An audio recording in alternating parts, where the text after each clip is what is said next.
allí en España, obviamente también con filial en la Argentina. Fernando, buenas tardes, bienvenido a Noticiero La Nación Más. ¿Qué es lo que tenemos que saber acerca de este accidente, de estos dos accidentes?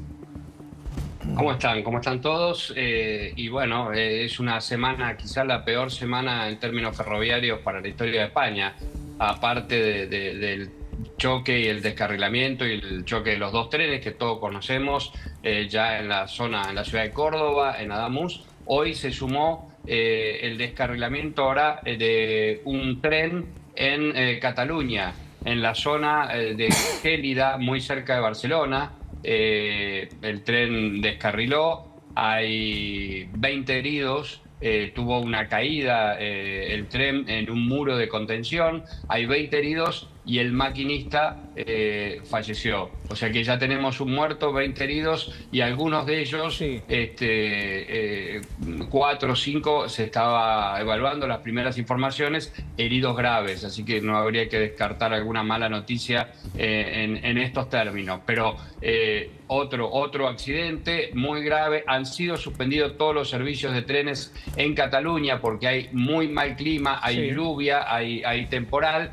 Y no solo está este descarrilamiento en la ciudad de Gélida, muy cerquita de Barcelona, sino que además hubo otro incidente con un tren muy cerca de Girona, que también tuvo un tropiezo con una piedra que estaba por la lluvia en la vía. Por eso han sido suspendidos todos los servicios en toda esa zona que va entre Barcelona y Girona, gran parte de lo que es el servicio que se llama Rodalies en la región de Cataluña. Según estos primeros datos que están consignando, porque se va actualizando minuto a minuto, recién lo decía Agustín Antonetti, esto pasó hace menos de una hora, ¿es una falla humana, mecánica o natural? Porque yo te escuché, Fernando, cayó un muro de contención. ¿En qué contexto? ¿Cómo nos podés graficar si es que se puede? Mira, toda la sensación, tanto en el choque y el descarrilamiento tan grave de hace 2 días en Andalucía, como este accidente, este descarrilamiento en la zona de Cataluña, dan la sensación por el tipo de desperfecto y lo que provoca el descarrilamiento es falta de mantenimiento, ¿no? En el caso de Andalucía, cada vez la hipótesis está más firme que había un tramo de una vía que estaba roto, que había una soldadura en mal estado, un tramo roto de la vía, con lo cual evidentemente ahí hay un error de falta de mantenimiento. Es un error que no se puede calificar de error humano de conducción del maquinista, sino de falta de mantenimiento en el tramo de la vía. Y todo indica que este descarrilamiento también en la región de Cataluña también tiene las mismas condiciones, ¿no?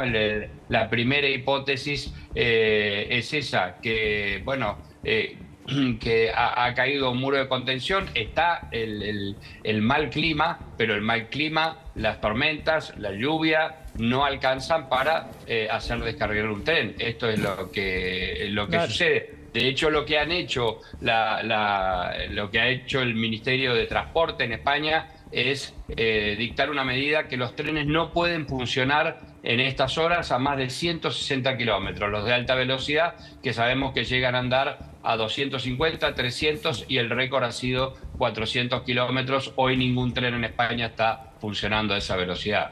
Sí, Agustín. No, bueno, acá repasando la información, por ahora no hay tantas novedades, pero sí lo que podemos volver a reiterar. Estoy viendo algunos medios españoles que están reportando todo en vivo. Ahora la cifra un poco más exacta, dicen 14 heridos, de los cuales por lo menos 5 estarían de gravedad. Por supuesto también la confirmación de esta persona, el maquinista que ha muerto. Y además que mañana, tal como lo decía recién, no solamente esta noche, sino mañana van a estar suspendidos todas las líneas de trenes, por lo menos en la zona de Cataluña. Eso es lo que se sabe hasta ahora. Fernando, mucho se habla de la infraestructura, ¿sí? de esta métier que estamos hablando, 3 accidentes en 72 horas, lamentablemente muchas personas fallecidas. Desde lo que sepas allí en España, ¿qué es lo que está sucediendo? ¿Se destinaron efectivamente los recursos necesarios? Porque aparentemente en la zona de Adamuz se había hecho una reforma, ¿sí? ¿Cómo está ese, si se quiere, no digo accidente, ¿no? Pero ese tramo de las vías? ¿Qué es lo que se sabe de información? ¿Fue reformado o no fue reformado? Esa es la gran contradicción porque la red de ferrocarriles de España es una de las mejores del mundo, digo, es una de la segunda más extensa del mundo después de la de China, tiene casi 4.000 kilómetros de vías, tiene 11 trenes de alta velocidad, y es un servicio de transporte muy, muy seguro en el que confía mucho el ciudadano español, ¿no? Esa es la gran contradicción que hay en este momento, la gran duda que hay de buena parte de la sociedad. En estas últimas horas, los trenes que habían funcionado, hoy hablaba con un compañero que vino desde Cataluña a Madrid y me decía, había 20 personas en el tren. Cuando esos trenes van siempre llenos, es muy difícil conseguir pasajes sobre la hora. Esa es la pregunta que están haciendo todos en España. Siempre había habido,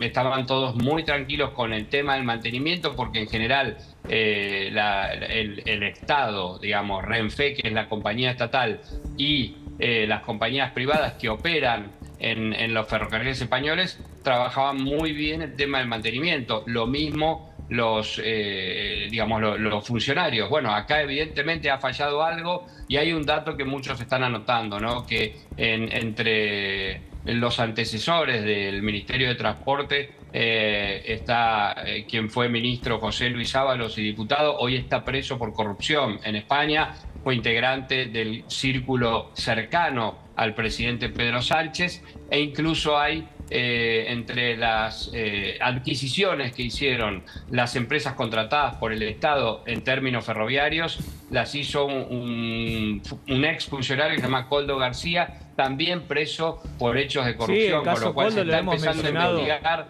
En varias Los oportunidades. Los argentinos sabemos mucho de eso desde la tragedia de Once, donde la corrupción estaba directamente implicada en el mal mantenimiento o en las contrataciones que después no cumplían con los estándares que correspondían en las vías. Ya vamos a repasar las repercusiones políticas en instantes nada más, porque por ejemplo ya habló Santiago Abascal, pero Maru Leone, tenías una pregunta. Claro, en línea de esto que te preguntaba Gianni, lo que estabas hablando, Fernando, saber también de estos baches, ¿no?, que reportaron desde el sindicato de maquinistas en el tramo que hay entre Madrid y Barcelona. Digo, ¿desde hace cuánto tiempo que se habla de estas irregularidades allá?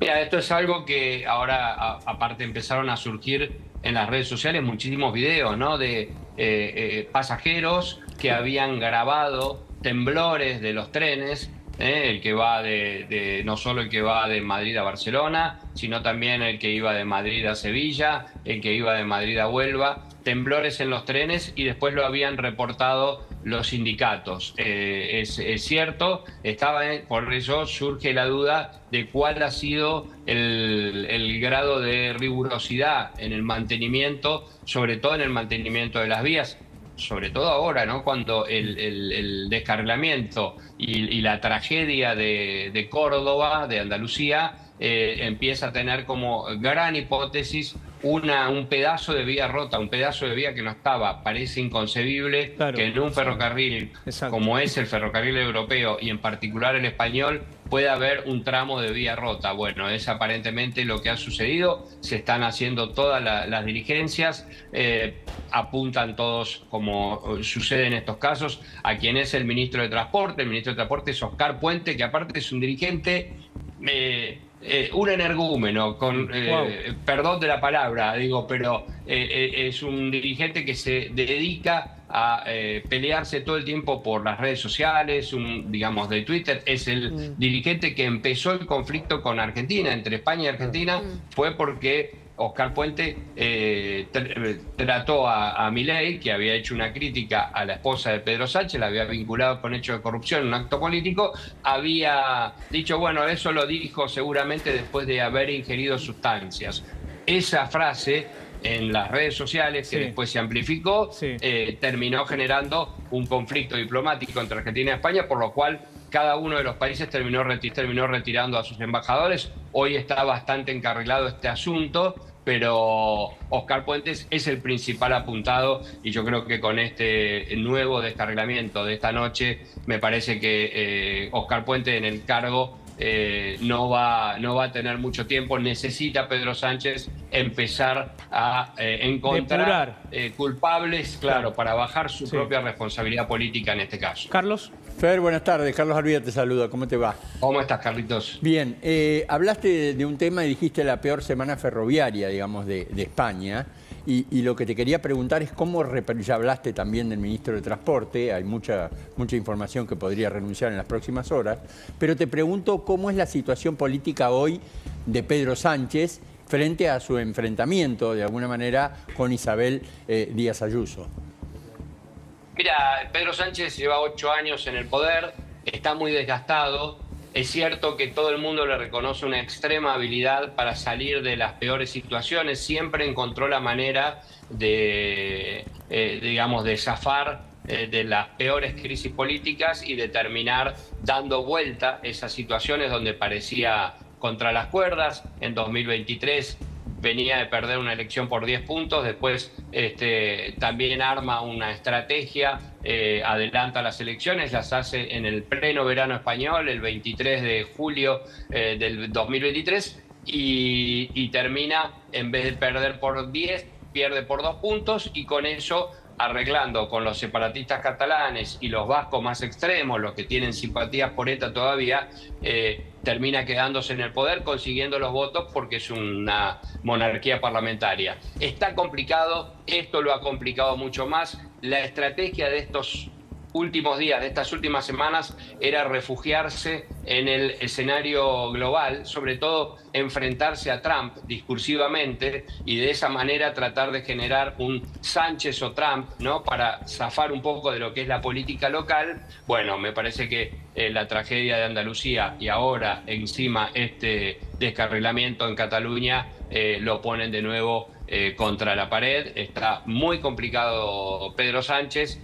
Las elecciones son en 2027, pero sabemos que en un sistema parlamentario, por moción de censura, si alguien consigue los votos en el Congreso para adelantar las elecciones, lo puede hacer, incluso a veces lo hace el mismo presidente para tratar de resolver una situación de crisis como es que la resuelven los países con sistema parlamentario. Porque habrá que ver, Fernando, si esto es un golpe de knockout o no, políticamente hablando. Es más, ya las primeras repercusiones quiero que compartamos con Fernando González, quien está en España, periodista del Observador. Gonzalo Abascal se acaba de expresar en redes sociales. Son las primeras repercusiones a raíz, Santiago Abascal, vamos a ver lo que decía. La corrupción mata, dice este referente de la política allí en España. Por eso es importante entender este contexto, ¿no, Fernando? ¿Qué es lo que puede suceder una vez que suceda y que termine, ¿no?, todo esto que lamentablemente, como decís vos, no podemos comparar, que es la peor semana hablando de esta metida en España? Exactamente, es la peor semana. La corrupción mata es una frase que escuchamos mucho en la Argentina cuando fue la tragedia de Once, ¿no? Claro. En los mismos términos, es un déjà vu tremendo para quienes somos argentinos.